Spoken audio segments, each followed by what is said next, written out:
হঠাৎ করেই যদি বেনারসের প্ল্যান করে ফেলেন আর ইন্ডিয়ান রেলওয়ে যদি দেখায় সমস্ত টিকিট ফুল, তাহলে অল্টারনেট হিসাবে বাসকে অপশন হিসেবে বেছে নেওয়াই যায়। সেরকমই বেনারস থেকে কলকাতার এক বাস জার্নির ভিডিও আজকে আমি আপনাদের সামনে তুলে ধরছি। ভিডিওটা প্রথম থেকে শেষ অবধি দেখুন সমস্ত ডিটেলস পাওয়ার জন্য, এবং আপনাদের কোনো জিজ্ঞাসা বা প্রশ্ন থাকলে অবশ্যই কমেন্ট সেকশনে আমাকে জানান। চলুন তাহলে শুরু করি বেনারস থেকে Kolkata bus journey. Hello guys, welcome to travellers Snehashis. আমার ইউটিউব চ্যানেলে সবাইকে স্বাগত। আজকে আমি রয়েছি বেনারসে। আজকে 27 তারিখ, ঘড়িতে 6টা 5। আজকে আমরা ট্রাভেল করব বেনারস থেকে Kolkata by express line Eicher. তো বাস পিছনে এসে গেছে, বাসে বোর্ডিং চালু আছে। তো আমাদের সিট আমরা নিয়ে নিয়েছি, ইন্টিরিয়রটা দেখাচ্ছি। বাস আজকে আমরা বেনারস থেকে কলকাতা জার্নি করব এক্সপ্রেস লাইন পরিবহনের বাসে। বাসটির চেসিস এইচআর মোটরসের, বডি বানিয়েছে দামোদর মোটরসের Damodar spider, BS6 model, full AC, air suspension, full sleeper, semi automatic driver panel, আইচারের লোগো, একটা ক্যামেরা আছে, আর এখানে কাছে একটু বাড়ি মেরেছে, ভেঙে গেছে। বাসের ইন্টেরিয়রে প্রথম থেকে শেষ অবধি 2x1 স্লিপার কনফিগারেশন এবং টোটাল 36খানা স্লিপার সিট আছে। তো আজকে বাসে চাপলাম।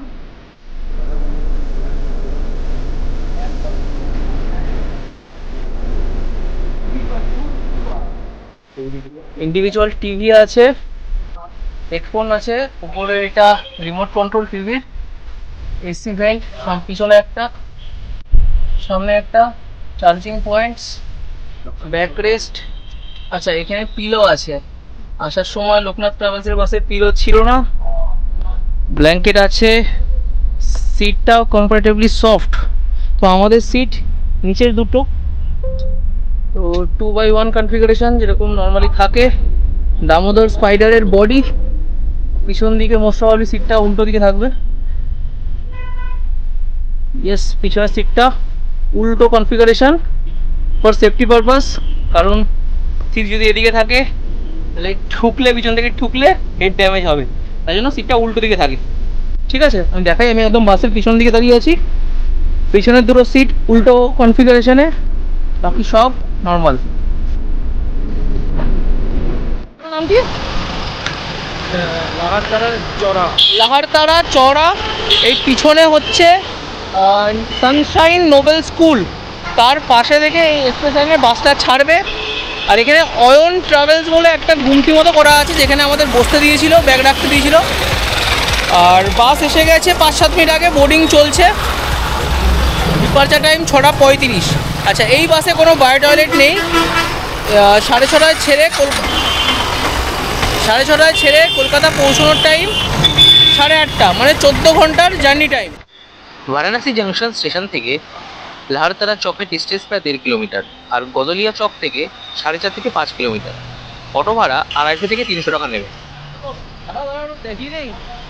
বড় লাগেজ রাখার জন্য বাসের নিচেই কম্পার্টমেন্টটা রয়েছে, বেশ স্পেশিয়াস। কলকাতায় কখন পৌঁছাবে কালকে? 4:30 মধ্যে পৌঁছে দেবে? শিওর? আমাদের বেলেপুরে টাইম দিয়েছে 8টা, তার আগে পৌঁছাবো তো। অফিস যেতে হবে, 8টায় অফিস আছে। হ্যাঁ, বেলেপুর। তুমি যাচ্ছ? তোমার নাম কি বলো? হ্যাঁ, রবি রায়। বাড়ি কোথায়? নবদ্বীপ। চলো, আমাদের সি আছে, C1 2 দুটো সিট। এটা হচ্ছে এই আয়ন ট্রাভেলসের অফিস, যেখানে আমাদের বসতে দিয়েছিল।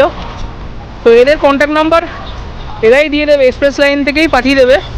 তো চাপ নেওয়ার দরকার নেই। তবে জায়গাটা খুব অড। হ্যাঁ, এই জায়গাটা দেখে মনে হবে না এখানে একটা ভলভো বাস দাঁড়াতে পারে। তো এই সামনেই বাস দাঁড়িয়ে রয়েছে, সামনেই বাস দাঁড়িয়ে আছে। তো এটা ওদের অফিস, দেখে নাও। আর দোকান থেকে চাটা খেলাম, বেশ ভালো চা, সাথে বিস্কুট খেয়েছি, লেরো বিস্কুট, আর জল নিয়েছি। জল রয়েছে, সৌম্য চা খাচ্ছে। এখন টাইম আছে। দাদা নাম क्या है दादा? विकास यादव। देखो दुकान का नाम वाम है क्या? दुकान का नाम है Paramhans Dhaba and tea stall. ठीक ना? कौन से क्लास में पढ़ते हो? UKG। नाम क्या है तुम्हारा? अनन्या यादव। हाँ, अनन्या यादव। अनन्या, चलो बाय। ওই বাস স্ট্যান্ডের পাশে কিন্তু কোনো প্রপার টয়লেট নেই। একটু এগিয়ে 400-500 মিটার দূরে একটা সুলভ শৌচালয় মানে পাবলিক টয়লেট আছে, মোটামুটি ঠিকঠাক। আর এখানে কিছু চায়ের দোকান আছে, তো চাটা খাওয়া যেতে পারে, আর বিস্কিট টিস্কিটও পাওয়া যাবে।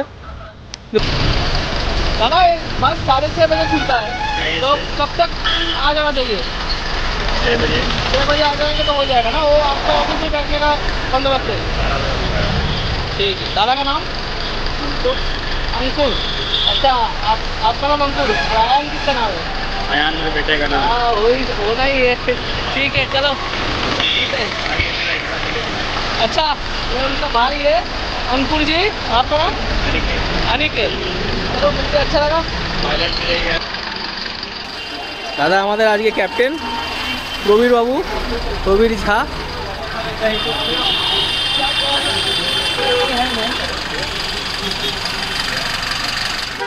6:25 হয়ে গেছে, এখন বাসে উঠে যাব। আর বেশিক্ষণ দেরি করবো না, কারণ প্রচণ্ড টায়ার্ড, সারা দিন ঘুরে বেরিয়েছি। এখন বাসে উঠে জাস্ট ফ্রেশ করবো, মাঝে মাঝে একটু ভিডিও করে নেবো। আমাদের সিট C12 লোয়ার। আমরা কলকাতা থেকে আসার সময় আপারে সিট নিয়েছিলাম, তো একটু বেশি দূর ছিল। তো এখানে দেখি আমাদের লোয়ারে কেমন এক্সপিরিয়েন্স দাঁড়ায়। এখন আমি বাসের ইনটেকটা দেখিয়ে দিয়েছি, ফোন গলায় ঝুলিয়ে নিয়েছি। ভাই বলো, এই বাসের এক্সপিরিয়েন্স আপাতত কেমন, মানে কেমন লাগছে বাসটা? এই বাসটা আশা করছি ভালোই হবে, তবে আমার যেটা মনে হয় বাসে তুমি উঠেই শুয়ে পড়ো, ঠিক আছে? এটা সব থেকে বেস্ট, ঠিক আছে? কারণ তুমি যখনই মানে আমাদের শরীরে একটু অ্যাডজাস্ট করতে সময় লাগে, মিনিমাম 1 থেকে 1.5 ঘন্টা অ্যাডজাস্ট করতে সময় লাগে। যদি কেউ নতুন বাসে চেপে থাকো তাহলে মনে করবে একটু অসুবিধা হবে, প্রথম 1 ঘন্টা 1.5 ঘন্টা একটু অসুবিধা হবে, তারপর আস্তে আস্তে অ্যাডজাস্ট হয়ে যাবে, শরীর অ্যাডজাস্ট করে নেবে। ঠিক সন্ধ্যে 6:30 নাগাদ আমাদের বাস ছেড়ে দিল লাহারতারা চক থেকে কলকাতার উদ্দেশ্যে। মোট জার্নির ডিস্টেন্স প্রায় 700 কিলোমিটার এবং সময় লাগবে কম বেশি 14 ঘন্টার কাছাকাছি। যাত্রাপথে আমরা বেশ কিছু ইম্পর্টেন্ট শহরের উপর দিয়ে যাব, যেমন বিহারের সাসারাম, আসানসোল, দুর্গাপুর আর ঝাড়খণ্ডের ধানবাদ। নতুন বাস, তাই বাসের ম্যাক্সিমাম স্পিড 80 কিলোমিটার/আওয়ারে লক করা রয়েছে। আমি মোটামুটি সব জার্নিতেই দেখাই যে স্পেস কতটা আছে, তো পুরো শুয়ে দেখাচ্ছি। তো আমি শুয়ে পড়েছি, পুরোটা শুয়ে পড়ার পরও এতটা জায়গা রয়েছে পায়ের দিকে, মানে যথেষ্ট স্পেস আছে। তো মাথার এখানে গ্যাপ রয়েছে, চাপ নেই। সৌম্য শুয়ে পড়েছে, তো সৌম্যর পায়ের দিকেও গ্যাপ রয়েছে, আর মাঝখানে যথেষ্ট স্পেস রয়েছে, যথেষ্ট স্পেস। তো স্পেসটি কথা হবে না, দুগুণই কম ফিল হচ্ছে কারণ শুয়ে রয়েছে। তাই বাস কিন্তু একদম 6:30 ছেড়ে দিয়েছে, 6:35 টাইম হলেও 6:30 ছেড়ে দিয়েছে বাস। প্রত্যেকের জন্য ইন্ডিভিজুয়াল টিভি আছে, তার সঙ্গে রয়েছে হেডফোন। তো একটা সিনেমা দেখতে দেখতে অনেকটা রাস্তা কাটিয়ে দেওয়া যাবে। যে কোনো অনলাইন ওয়েবসাইট যেমন মেক মাই ট্রিপ, রেড বাস, আভি বাস বা গোয়াইবিবো থেকে এই বাসের টিকিট পাওয়া যাবে। আমরা মেক মাই ট্রিপ থেকে এই বাসের টিকিট বুক করেছিলাম এবং আমাদের এক একটা টিকিট 950 টাকা করে পড়ে। এটা কিন্তু ডাইনামিক ফেয়ার, তো সময় অনুযায়ী এই ভাড়া ওপর নিচ হতে পারে। আমাকে ক্যামেরা নিয়ে দেখে এনারা বেশ একটু পোজ নিয়ে দাঁড়িয়ে গেলেন, আর ইনি আমাকে জিজ্ঞেস করলেন যে কত দূর। এই বাসে জার্নি করলে আপনারা শুধু জলের বোতল পাবেন, কোনো রকম স্ন্যাক্সের ব্যবস্থা কিন্তু এখানে ছিল না। তো এখন 9টা বাজে।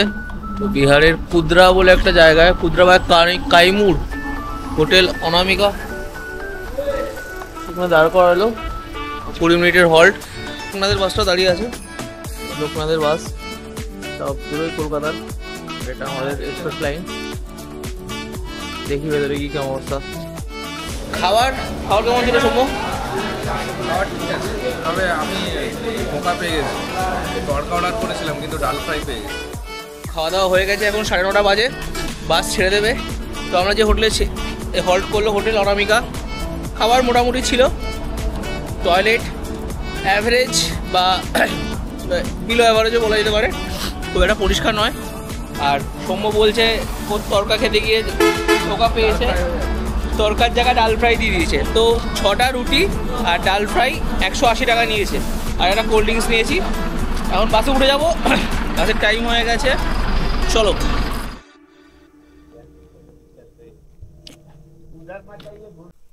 3:30 বাজে। এখন একটা টয়লেটের ব্রেক দিল 5-7 মিনিটের।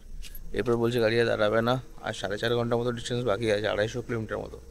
তো হোপফুলি 8টার মধ্যে পৌঁছে যাব। দেখি এখন গাড়িতে উঠতে বলছে, তাড়া দিচ্ছে।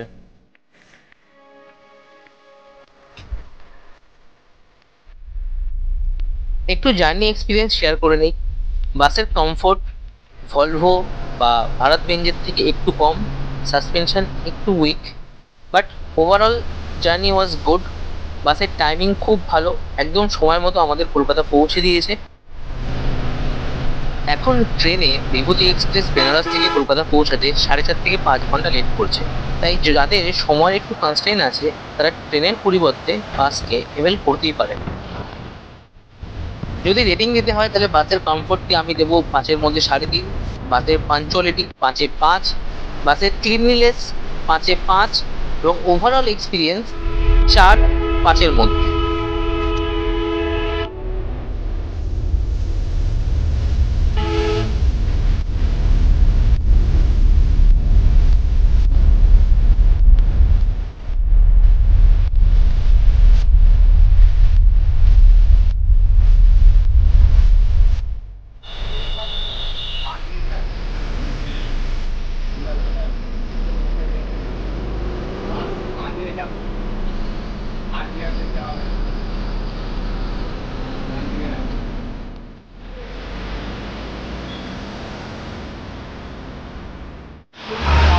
সাতটা 45-এ আমরা এখন ক্যারি রোডে নেমে গেছি।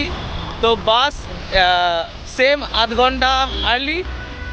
জার্নি ওয়াজ গুড, খালি একটু সাসপেনশনটা খারাপ আগেরটার থেকে, বাট গুড, রেকমেন্ডেড। তো ট্রেনের টিকিট না পাওয়া গেলে আরামসে বাসে চলে আসা যায়, আর টাইমে পৌঁছে দেবে, পাঞ্চুয়ালিটি একদম পারফেক্ট। তো গিয়ে এখন অফিস আমি ধরতে পারবো, কোনো অসুবিধা নেই। তো এখানে ব্লগ আমি এখানে শেষ করছি, চলো বাই। খুব তাড়াতাড়ি পোস্ট করে দেবো, খুব তাড়াতাড়ি দেখা হবে আবার ট্রিপে।